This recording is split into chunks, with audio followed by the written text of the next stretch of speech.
Hello, everybody, and welcome to the Epic Marvel Podcast YouTube channel. This is the live stream for Tuesday afternoon on September 23rd in the year 2025. And we have some boxes to open up. And we had a lot, the chat's already going strong. Some of you have been chatting in the chat for 40 minutes already. You got here super early. But it's good to see some of the old familiar names here, like Batman and Gene, Phil, James, and where's the other James? I'm sure he's here too. Yep, there he is. So, and Joe, yeah, nice to see everybody here. So, what have you been reading this week? I just finished the DC Finest horror book this morning, and it was really, really great. And I'll be on the DC Finest Fridays on Friday, this Friday at 10:30 in the morning.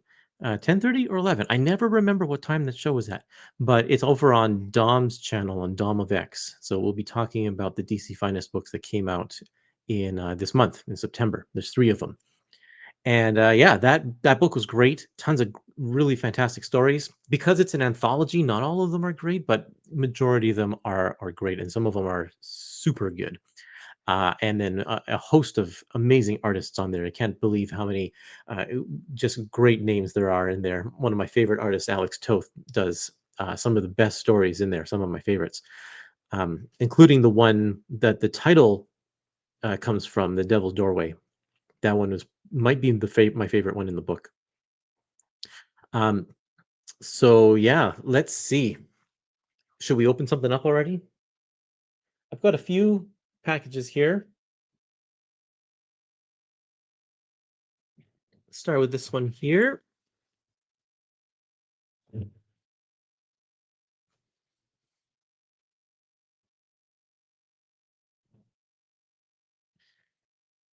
The Spectre. The Wrath of the Spectre.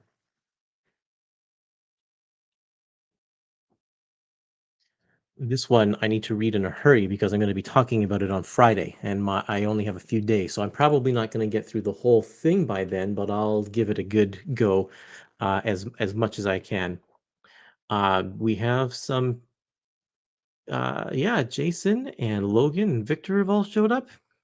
Welcome. Okay, so what is this? The Spectre, DC Finest, the Spectre.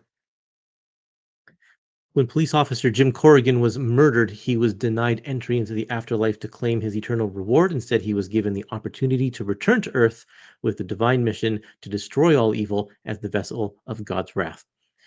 Uh, that's the origin in a nutshell. And now I know this character because I've read the 2 Justice Society uh, DC Finest, which are from the golden age of comics. This is one of DC's earliest characters, and and he's very, very different from what I understand the Spectre to be. I haven't really read anything else here, so this is going to be education, as most of these books are. But the cover credits here: Gardner Fox, Murphy Anderson, and Neil Adams. Oh, by the way, Neil Adams does most of the covers in that DC horror book, and they are just the best. He does such a good job with that subtle terror that a lot of all of the characters in the cover have in their eyes. It's really good stuff here. So this is Showcase Presents. Let's see what is collected in this book. There's a lot because this covers all the way from 1966 to 1969, and then we have 74 to 75, and also 1981 to 1983. So there are 3 main chunks in this book, and so we have showcase numbers 60 and 61 and 64. Brave and the Bold, 72, 75, and 116, 180, 199, as well as the Spectre, Volume 2, it says, numbers 1 to 10, and Adventure Comics 431 to 440. I'm assuming that's a short serial, like a backups. And Ghosts numbers 79 to 99. There's one of the covers on the back there. And All Star Squadron numbers 28 and 29. A lot of people I saw on in the Facebook group have been talking about the fact that All Star Squadron has never been reprinted before in its entirety. So people are looking forward to that. I hope that a DC Finest of that content comes pretty soon so that you will all be satisfied. This is the Silver Age. So yeah, you can tell from the checker box pattern on the top. I love how they branded themselves like that during this era. That's very cool. Someone in the chat, you can tell me if this material has been reprinted before, or if this is brand new, or maybe some of it's new. Because I would guess the '60s stuff, maybe that made it to an archive edition, possibly. I'm not sure, but maybe some of the older stuff hasn't. Oh, interesting. Phil says that's misinformation. The Spectre series is volume one. I wonder why they called it volume two then. Very interesting indeed. Uh, okay, let's see here. It's all in the omnibus. Okay, thanks, Gene. Gene's comic pages. Thanks for letting me know. This has all come out in omnibus form already, which is why the restoration probably looks so good because they did a good job for that. That looks like Neil Adams, doesn't it? There you go. You can tell right away. You turn the page and there it is. Man, a lot of half pages because of all the ads that they would put in there. Wildcat shows up. That's cool. Who's that guy? This is great. This looks so much fun. Fugitive from Space. Another Neil Adams. Oh, I'm so glad that he's got a lot of art in this book. That's very cool. It makes me quite excited to oh look at that. It just looks absolutely nuts. Um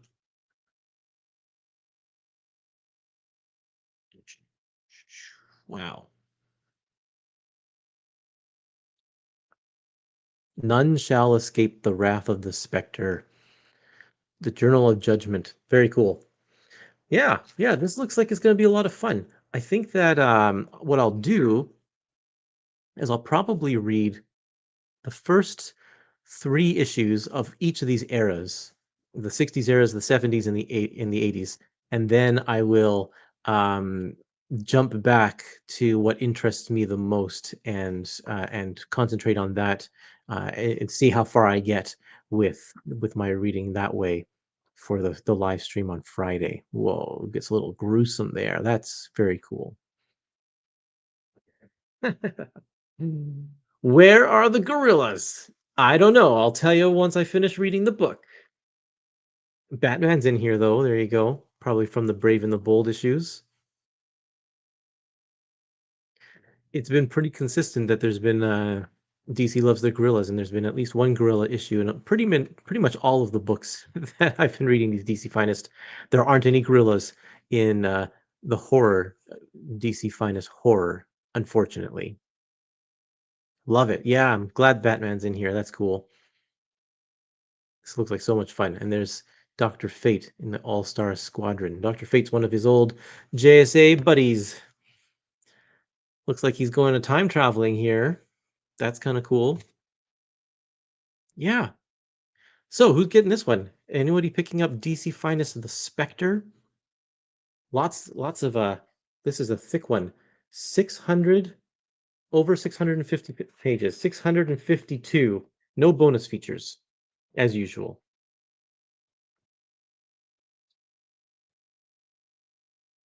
Uh, yeah, '70s Spectre was brutal. Looked that way. That makes it kind of fun. There you go. Hey Curtis, I pre-ordered X-Men Wounded Wolf on Amazon and it was scheduled to arrive on October 1st. It's been delayed now to October 14. Is that official? I hadn't heard that. But let me consult Phil's post. He has a he always keeps track of all of the shifting dates. And October 14th, yeah, as far as we know, you know, I think that's when it has always been is October the 14th. Yeah, I'm pretty sure that that's always been the release date for X-Men Wounded Wolf has always been October 14. Okay, got another box here. Had some gift certificates to spend, so I treated myself to a little bit, this little book here. It's not a DC Finest. It's not an Epic collection, but it's a series I've been collecting for several years now. The Carl Barks Library. This is Donald Duck finds pirate gold. This is volume 1. Just like Epics, they've been releasing them all in order, sort of. They started with volume 4 because that's when the Carl Barks stories get really good. So they wanted people to get hooked right off the bat. And then they kind of jumped around a little bit, but they were going pretty consistent, like, volumes 8 through, I think, 28. And then they looped back and did 4, 3, and now we're at 2. So now we have a complete run of volumes 1 through 28, I believe, of Carl Barks. If you can imagine that, he drew Donald Duck and Uncle Scrooge a lot. And there are a couple of volumes coming out. Volumes 29 and 30, I think, are on the schedule as well. So, what's special about Carl Barks, and why are his Donald Duck comics so good? Well, he was a master storyteller. He started out in the animation at Disney, but quickly found his footing in um, in in the comic books. And he didn't start on Donald Duck. He was doing a bunch of other stuff and eventually did this one story, Donald Duck Finds Pirate Gold. And it was 64 pages and it was a huge hit. Um, and so people really wanted more from Carl Barks. And so he kind of got a regular gig doing Donald Duck. And eventually he would introduce Uncle Scrooge, and then that became even more of a popular thing for him because people loved the adventure treasure seeking nature of Uncle Scrooge, all of his adventures. It's interesting because this is his first story. He's still kind of new at the game, and Carl Barks has always been sort of a minimalist when it comes to drawing and such. But you can see that he's not really even drawing a whole lot of backgrounds here, not at this point. Um, he gets a lot more. Uh, so some of these are, yeah, like a lot of open space. He gets better with his compositions as time goes on here, but uh, this story I've read because it's been reprinted numerous times in numerous collections and in the comics over the years. But a lot of this book I haven't read. A lot of these stories are going to be new to me, but one of the things that made this successful is that you can understand Donald Duck completely because he's not, because you don't hear him talking. Oh, there's a gorilla. Look at that. Um, you can understand all his words. So it makes you have to change the character a little bit when you can understand all the words. Because Donald Duck in the cartoon, you can just kind of, um, if you don't understand what he's saying, it's all through context, and he's kind of one note, right? He gets angry, and that's about it. Or he's like trying to weasel his way out of a situation or whatever. But this Donald Duck in the comics, because he can talk, has a lot more depth to his character, and that's what Carl Barks really brought to the table, is bringing a lot more personality to Donald Duck and his nephews as well, because in the cartoons you can't understand them either.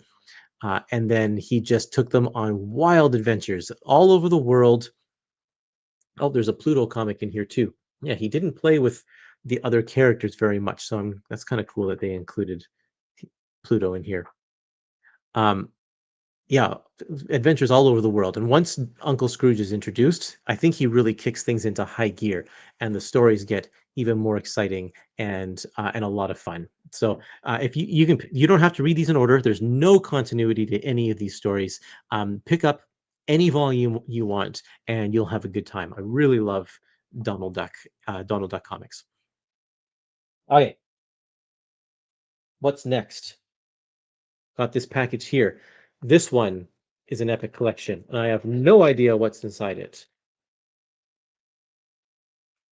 I want to thank Marvel for sending this one my way for a sneak preview. Let's have a look. Whoops, it's stuck. It's Moon Knight. Moon Knight Epic Collection, Volume 6. This collects, it's called Scarlet Redemption. Oh, my camera. Come on, camera. It's called Scarlet Redemption, and it collects Mark Spectre Moon Knight 26 to 38 and Amazing Spider-Man 353 to 358, which is, I believe, the round robin story, right? And look at that, Punisher right on the back cover. That's interesting, hey? We do have a Punisher epic coming up soon, and so that's kind of cool that they're willing to put that stuff out again. Some of the main credits here include J.M. DeMatteis, Howard Mackey, Chuck Dixon, Al Milgrom, and Terry Kavanagh, with pencils from Ron Garney, J.J. Birch, and Mark Bagley. So yeah, we have definitely the round robin stuff in here. Um, this is cool. This series has been a lot of fun. This is the JMD Mateus era of this book, with Bill Sienkiewicz, I believe, doing a lot of the covers.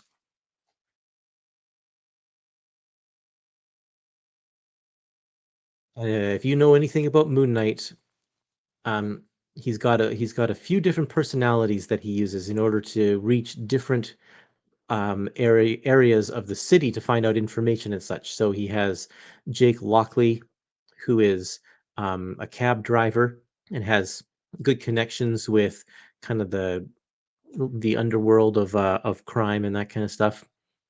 And there's Mark Spector, who's a mercenary, and he can get into more of the um, the tricky situations with military and that kind of stuff. And Stephen Grant, who is a socialite. He's rich, and that's how he kind of finances everything, and has influence in the business world and that kind of thing. So yeah, and then Scarlet, this character Scarlet, appeared a few volumes back, and apparently she has a big story here. I haven't read this far into the Moon Knight series, so I can't comment on the content here. But boy, the artwork sure looks good. It looks like some Tom Palmer inks or something like that on there. Um, but that is very cool. Whoa, the Demo Goblin from Spider-Man. So let's have a look at the cover of that one.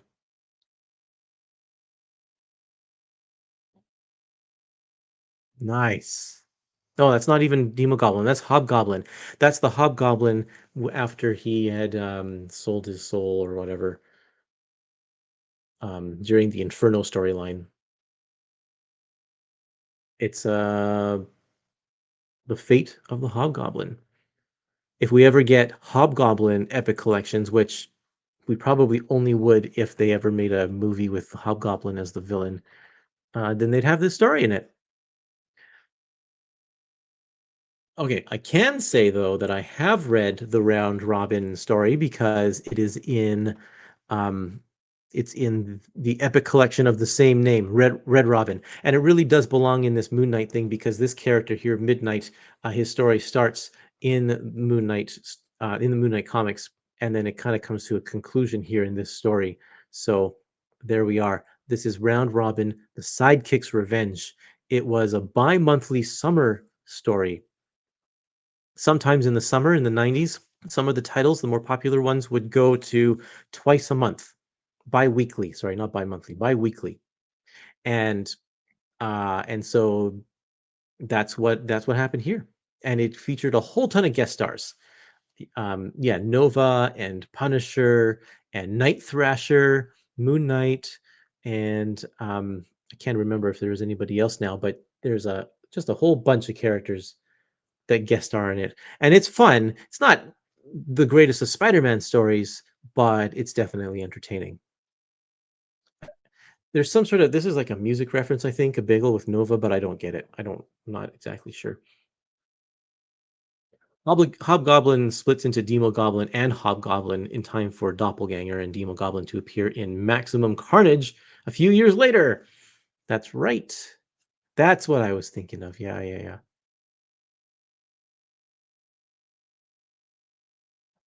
Um, I find it incredible that you and Omar are able to know who inked a book just by looking at it. Inks usually look pretty similar to me. I would agree with that, Except Tom Palmer, there are a few inkers where that's the exception.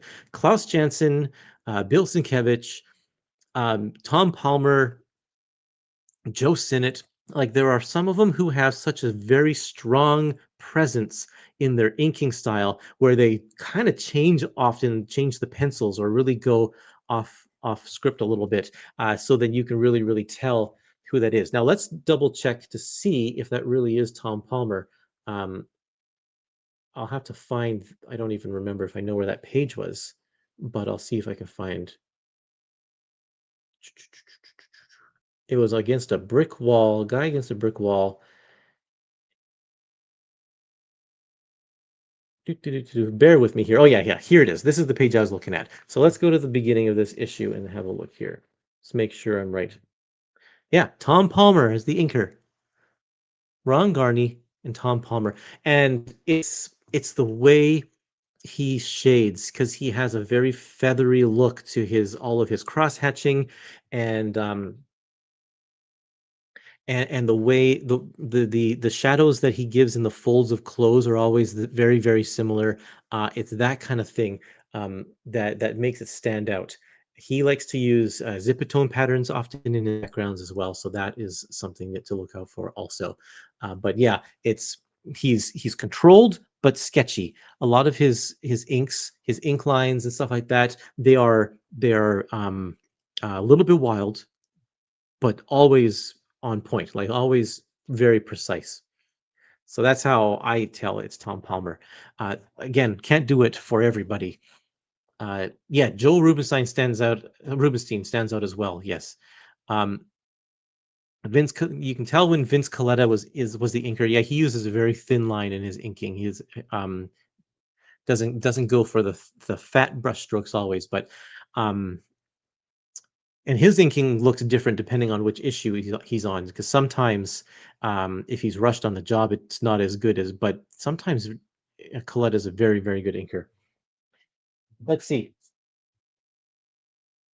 Okay, got one more box to open up here.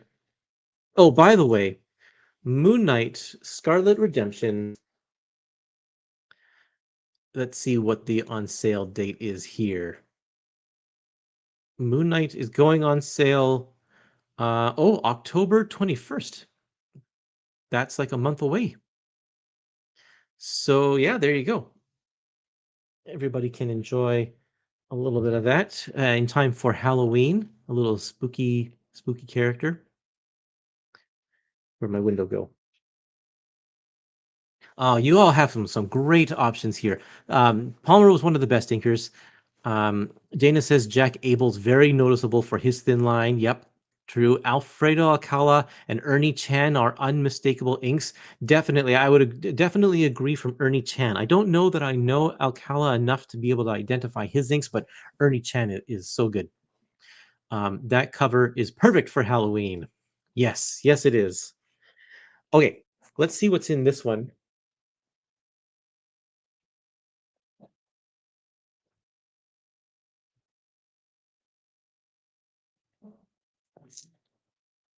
I think there's two in here.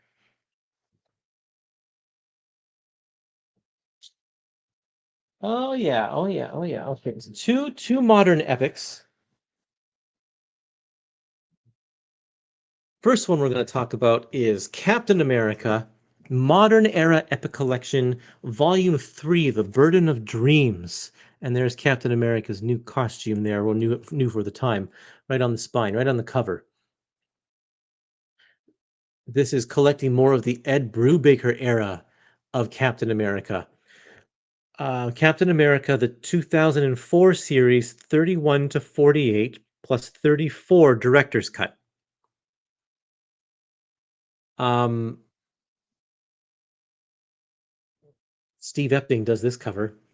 I love his artwork during this time. I think he was great in the 90s, and I think he really evolved as an illustrator. Uh, he really went a little bit more on the photorealistic side, and it worked for the gritty world that they were trying to do in Captain America. This one's called the Burden of Dreams. It's the Death of the Dream Act 2, it says. So it's kind of um, it's kind of a continuation. Like it's not a book that really stands on its own because it really plays off of the stuff that came before it. Um, the colors in this one look a little bit drab. There's not you don't get the same sort of bright, saturated comic booky look in this one because they're really going for more of a noir. And if you know anything about Ed Brubaker, is that he loves his noir stuff. And while I wouldn't really classify this comic as noir, it does employ a lot of the different techniques that in that kind of storytelling through the artwork here. But this is after Civil War. This is after I think it's after Secret Invasion as well. Oh, here's a comment right here. Did Tom Palmer inks make Epting look like Buscema? And I think the answer there is that both Buscema and Epting looked very similar because of Tom Palmer's inks. Because when Tom Palmer was inking Buscema on the Avengers, I think um, that really gave Buscema a very particular look. And so when Steve Epting took over, then Buscema, I mean, I thought Tom Palmer, because he was still the inker, had that consistency. And you see the same thing with Joe Sinnott. Um, by the time Kirby was finished with Sinnott's run, Joe Sinnott and had such a strong presence on as the inker on Fantastic Four that when John Buscema came over onto that title, it's there was a lot of continuity that Joe Sinnott was doing, and he said he would say himself that he would change things, like he would just change faces or change hand shapes or whatever to be a little bit more consistent to keep that continuity going. And um, so in the 80s, when the Fantastic Four was drawn by like Keith Pollard and John Buscema was back on it again, Joe Sinnott was inking all of that stuff still, and it all kind of has this Kirby-ish look to it because he would inject his own style onto it there. Bucky Barnes is Captain. Spoiler alert! Whoops. Yeah, different Captain America for a different time. That's why there's two of them fighting on the back there. But yeah, this is we're still going to probably deal with Crossbones and Red Skull and all of them here. And I see a little bit of Arnim Zola. And this is the fallout from everything that happened in the previous volume. This is the third Ed Brubaker. This is the third Captain America book. They're all by Ed Brubaker. So that's where the start of Captain America's modern era is. It's with Ed Brubaker. So everything before that is going to fall in the era of classic, including stuff as like in the year 2000. Oh yeah, so these first two volumes were really good. I completely enjoyed the first two volumes. This is my first time reading through Brubaker's Captain America, and it is oh look, another ape. They're just everywhere. They're just everywhere, not just in DC. Lots of bonus features in this one. The man who killed Captain America. Whoops, spoiler alert. Sorry about that. That actually doesn't happen in this volume.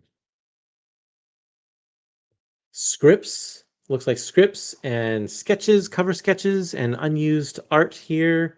Oh no, all used, but original pencils with inks by Butch Geist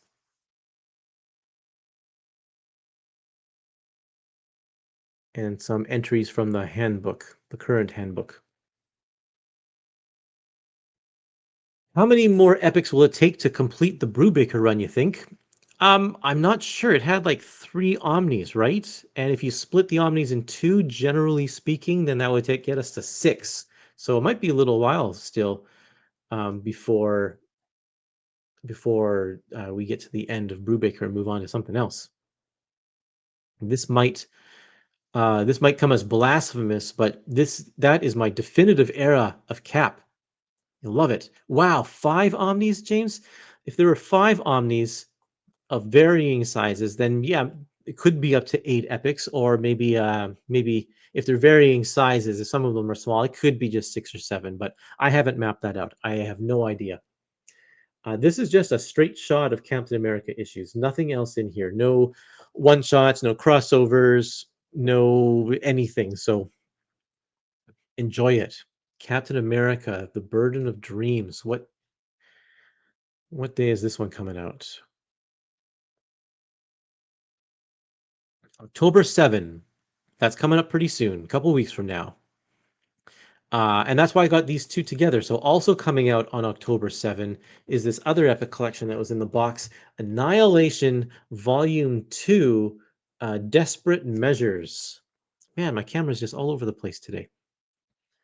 The first volume of this was all of the lead up mini series. There's a Ronan the Accuser series and a no was it Nova? I can't remember, and Drax and Super Soldier, and they were all really good. No, Ronan's in this book. Ronan's in this one. So this is the story. This is the book that actually has the Annihilation event in it. And it has Annihilation Ronin 1 to 4, Annihilation 1 to 6, Annihilation Heralds of Galactus 1 and 2, and Annihilation Nova Corps Files. This is a series from 2006 and 2007. Um, oh yeah, Star Lord got one as well. So this is um, like I said before, I jumped out of comics kind of a few years before this story came out, so I've never read it, and I'm happy that it's out now in this format, so I can. And oh yeah, Silver Surfer got a mini series in the previous book as well. Um, the this series itself, a lot of people are saying that they really should have included issues from the Thanos series that was coming out at this time, and it wasn't in the Omni, it wasn't in this, but it really sets the stage for this whole story. And I can't comment on that because I haven't read those issues, but you don't need to have read those issues in order to enjoy Volume One, because I had no problem just jumping in. They explain everything perfectly well as things are going on. Um, Good question. Does this have more content than the three original trades, or is it just a reskin or combination into two? I believe it's a reskin of the two Annihilation trades. The Annihilation story, I think, is in two complete collections. And so volume one and volume two, they're exactly the same, mapped the same and everything like that. And then there's an Annihilation Conquest trade, and that is going to be Annihilation Epic Collection Volume 3, which is coming out in 2026. Aren't the Thanos issues in the modern Guardians? No, they are not in the modern Guardians of the Galaxy epics. Um, At least I don't remember them being.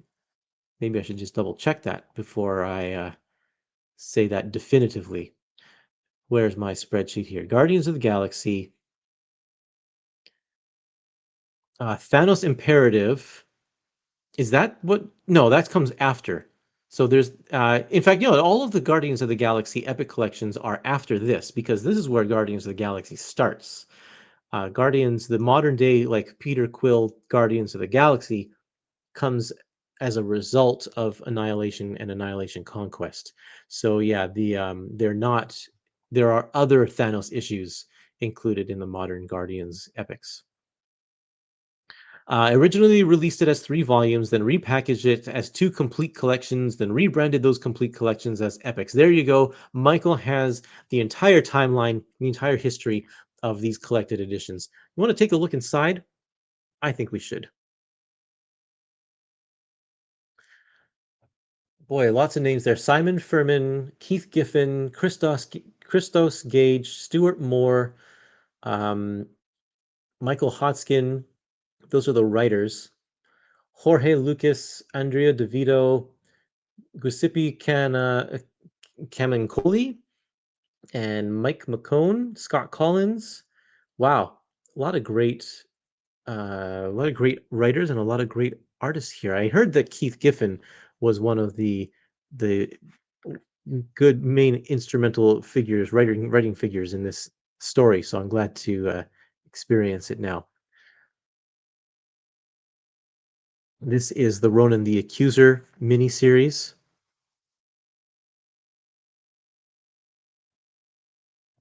Interspersed at the back of all of these issues, they had some like character profiles. They had these in the previous volume as well.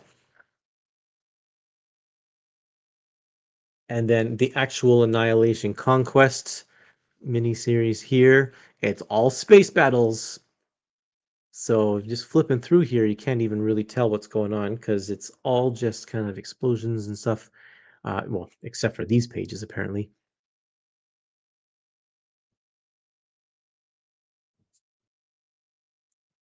People regard this as some of the best, uh, one of the best events in modern Marvel. Kind of kicked off modern Marvel in a sense, and so that's why they keep it in print. That's why it's getting its own epic collection dedicated to just this thing. What I like about this is that I think this gives us hope to see other epic collections of events. Kind of like how the DC Finest has been doing events like Zero Hour, and pretty soon they'll do Crisis on Infinite Earths. Boy, there's a lot of entries in here. Look at that. That's a whole handbook. That's going to be the Nova Core files thing that they mentioned on the back. That's what this is.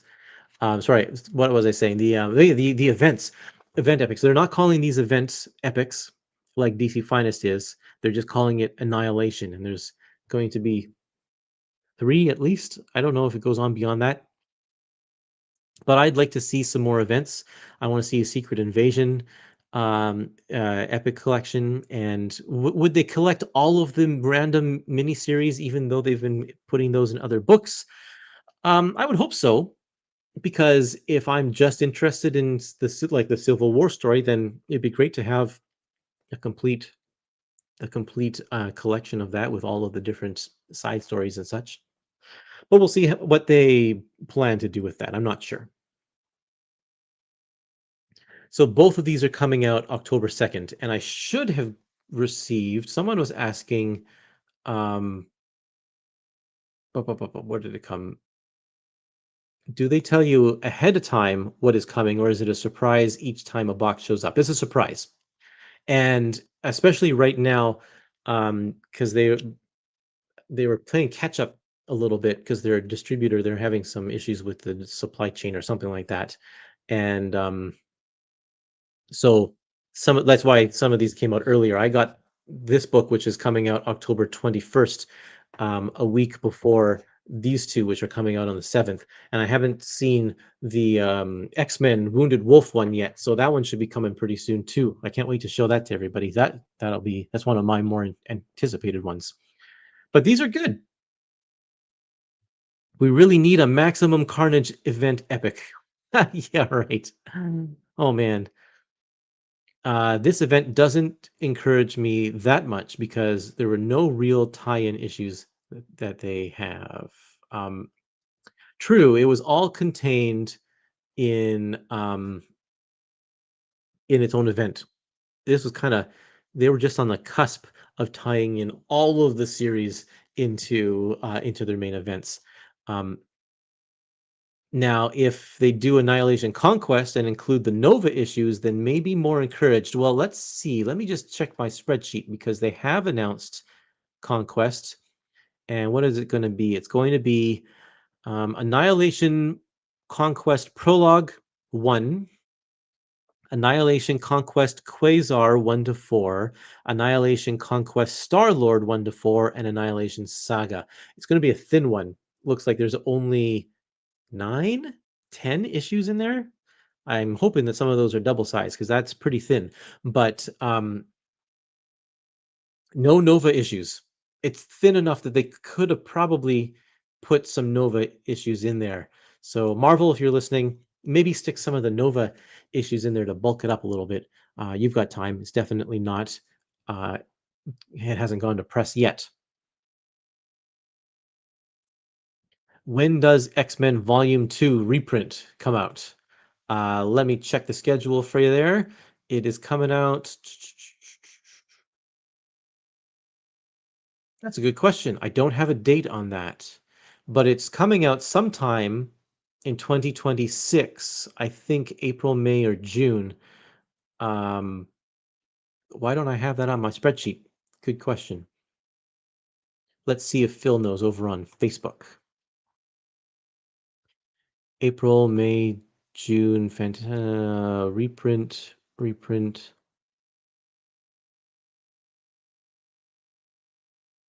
No, we don't have it on there either. Why not?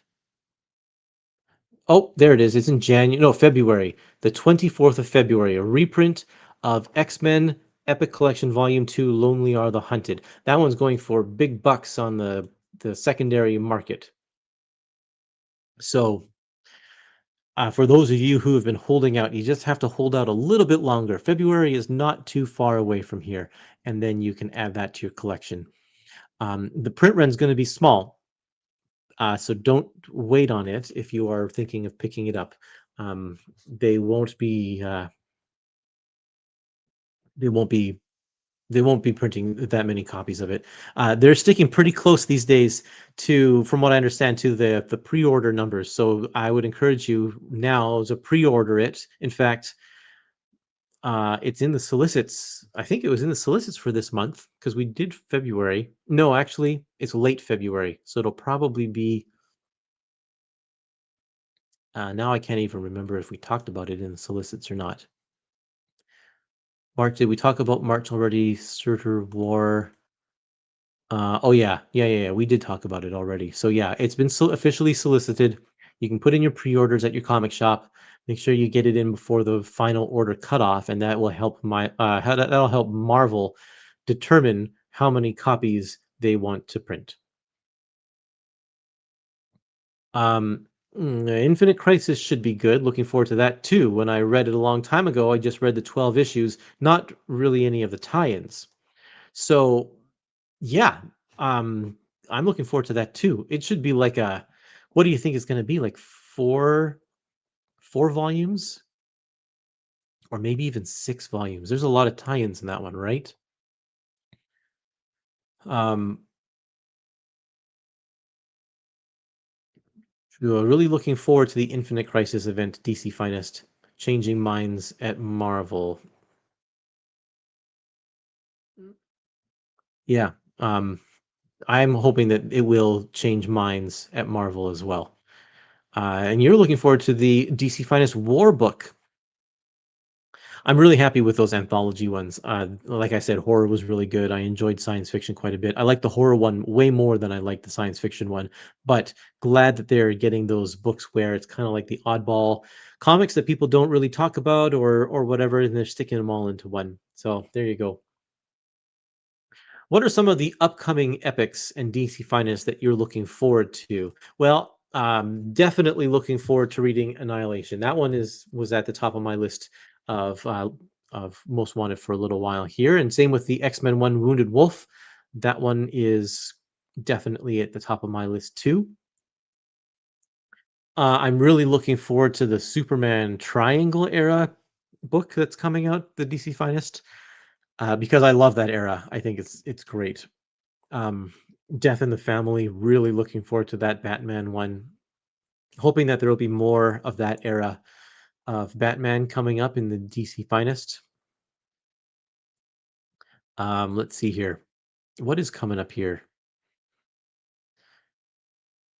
There's another Bill Mantlo Hulk coming out. To Hunt a Hulk. That's coming out in November. Looking forward to that one quite a bit.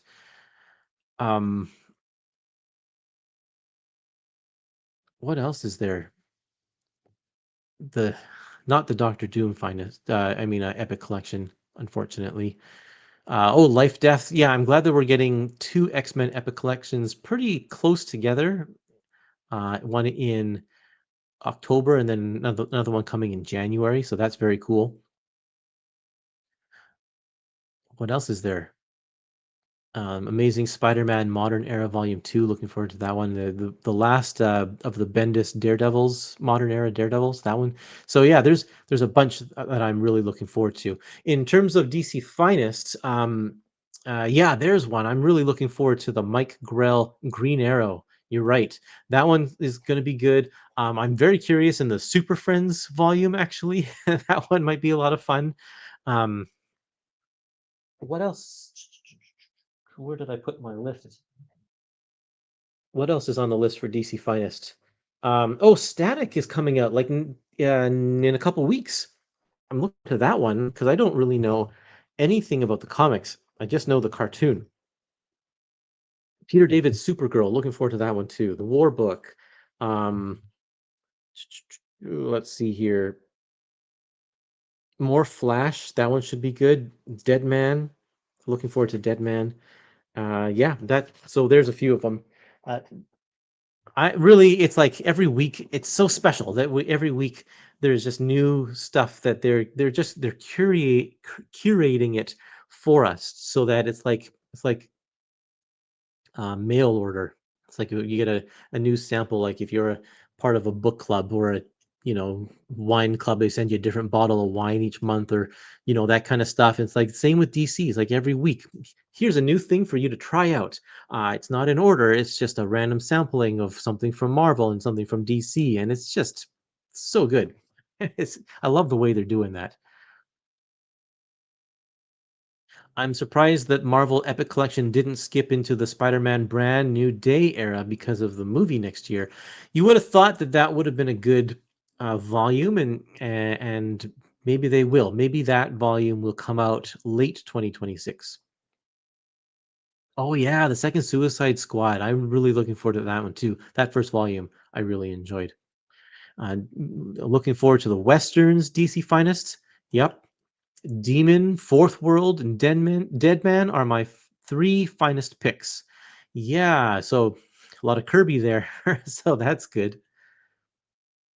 Did you guys receive the list for the rest of the 2026 epics after July? No, we have not. I don't think that they've put the list together. Um, they don't. They kind of wait to the last minute, and I think that that's going to happen probably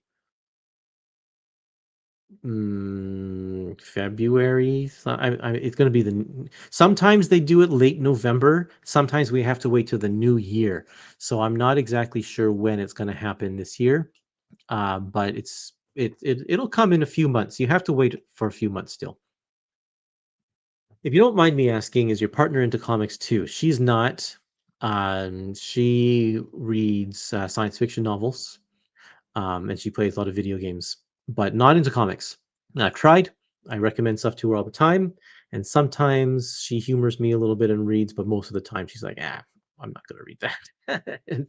and it's not for everybody, so I understand that. Um, but yeah, that's. But I do. But she supports me in my endeavors here online, and I can't ask for anything more than that. I've got a big library, and she puts up with it, so that's good. Well, everybody, going on here for 50 minutes. What did we talk about today? Annihilation Epic Collection, Modern Era, and Captain America Modern Era Epic Collections, two that are coming out October the 7th, plus the Moon Knight Epic Collection, which is coming out on October the 21st. And then I shared some of my recent purchases, which includes the Donald Duck Carl Barks Library Volume 1 and DC Finest, the Spectre, the Wrath of the Spectre, the first of the Spectre volumes to come out. There is a look at all those spines. I've got a lot of good reading ahead of me. I'm going to plow through Spectre as fast as I can in order to get ready for Dom's show, because I'm going to be on Dom of X Finest Fridays coming up this Friday. I believe it's this Friday. Yeah, it's this Friday. And so make sure you tune in to that. Subscribe to his channel so you get a notification when that goes live. Yeah. So, man, you like a huge colorization of Dick Tracy and Terry Pirates. That is a huge job. Huge job. Um, Dick Tracy, yeah. Okay. I'm not going to log off yet because I do want to answer here. Loac got colorized who don't, uh-oh, come back, come back, Wi-Fi. Every day, Monday to Saturday, they would have black and white, a single tier, like 3 or 4 panels, comic strip, black and white. And then on Sunday, it would be in color. These days, over the last, like, 10 years or so, they Monday to Saturday have also been in color. So newspaper comics, in order to kind of stay relevant and capture people's attention, have moved to all color Monday to Sunday. But everything before that, in the classic era of comic strips, it's been mostly black and white. So Real Monkey would like Dick Tracy to be fully colored and Terry and the Pirates to be fully colored. And while that would be cool, there are a lot. Most of the enthusiasts in the comic strip world wanted originally as it was originally published, and that would be mostly in black and white. The reason why the Dick Tracy volumes are not in color is that the files that we had obtained from Tribune were just black and white, and so that's what we used. And we didn't want to hunt and scour the internet and buy up collections in order to scan from and then do all the restoration on that. It was just a huge job. And there's 29 volumes of hardcover Dick Tracy, so that was a lot of work. We chose this just for our own sanity, but I understand where you're coming from, Real Monkey. Yeah, there's a Dick Tracy campaign on BackerKit right now. BackerKit is kind of like Kickstarter, and so we are reissuing some of the harder to find Dick Tracy volumes in softcover if you are interested in that kind of stuff. Logan asks, am I into video games? What are some of your current and all-time favorites? I am not a huge video game player. I play the occasional game, and I spend my more of my time reading, that's for sure. But I never had consoles growing up. Um, my family was strictly a PC family, and so we had the Commodore 64, and after that we had Amigas. Yes, I'm an 80s child, and that's what we used to play. And there was a cartridge game for the Commodore 64. I think it was for Commodore 64 that was based on the comic strip BC, and I played that one a lot. My childhood, my favorite video game was Lemmings. Did you ever play that one? Lemmings. I loved it, and I loved drawing those little characters. In school, I had draw them all over my notebooks and on the margins of my pages. And yeah, I actually beat the first game, like did all of the levels. And then there were a bunch of sequel games, and I never got very far in those ones. They got significantly harder. And more recently, and then I always loved like Super Mario 3, Super Mario World. My wife is a big Nintendo fan, so when I married her, I was then had access to all these Nintendo systems because she'd been buying them all, and I love the Mario games. So like Mario 64, Mario Sunshine, Mario Galaxy, all of those ones are so good. Um, and then modern, I absolutely love Legend of Zelda: Breath of the Wild. Um, I played that one so much that I 100%ed it. Did all the side quests and everything. And currently, I am absolutely loving Donkey Kong Bonanza for the Switch 2. Really love it. And when I play these games, I try to 100% all of them. I'm not just like a play through the main story and keep going. In fact, I don't even plow my way through to the end until I've gotten all of the objectives from the other worlds. So it takes me a long time to complete stuff. I've got something like 750 bananas in that game, Donkey Kong Bonanza. It's great. I'm on all the bonus levels that you get after you finish the main story now. But that one is super good. I'm loving that one. Um, so there you go. That's it. Lance, you are late, Lance. Late commenting, but wanted to say the Carl Barks Duck comics are wonderful. Some of my favorites of all times. Good. I'm glad you're a fan because those are some of the best comics. You are correct. Thanks everybody for watching, and I hope that everyone has a good week. And come and say hi to me on my live stream on Friday at Dom of X, Finest Friday, the Finest Fridays. Kind of a tongue twister. So anyway, thanks everyone. Take care.